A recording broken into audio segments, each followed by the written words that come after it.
नमस्कार गुरुजी, या ना या ना. हो हो, सगळी तयारी केली आहे मी पूजेची. बसा ना तुम्ही, बसा ना, या ना. अहो अहो मी प्रसाद बनवायला घेते, अजिबात मध्ये मध्ये करू नकोस. ते गुरुजींना पाणी वगैरे काय लागतंय का जा विचार जा. गुरुजी एक 5 मिनिटं हा फक्त. हो हो. पंखा बंद कर. विजतं इकडे. फुलं गुरुजी त्यातच असतील, लाल पिशवीतच असतील. नाही आहेत का?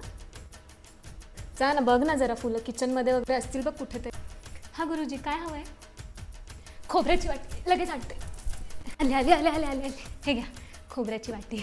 पूजेची मांडणी बघूनच प्रसन्न वाटतंय खरंच. ही नुसती दगदग दगदग दगदग, पण पूजा खूप छान झाली. हां लाव आता पंखा लाव. कधीच आपला पंखा लाव का पंखा लाव का.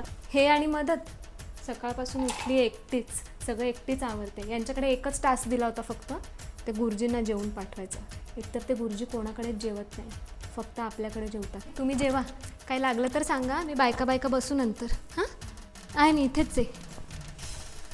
मागच्या वेळी घोळ तोच झाला, तिला जेवण बनवायला सांगितलं, आलीच नाही ती, म्हणून मग ह्यावेळी यांना सांग. काय रे बेटा, ये ना माझ्याकडे, तुझ्याशी बोलायलाच नाही मिळालं रे बाबा, पूजेत बिझी होती रे मी पूर्ण. बापरे, पडल्यावर जरा बरं वाटतं आता. सकाळपासून आत्ता पाठ टेकली आहे.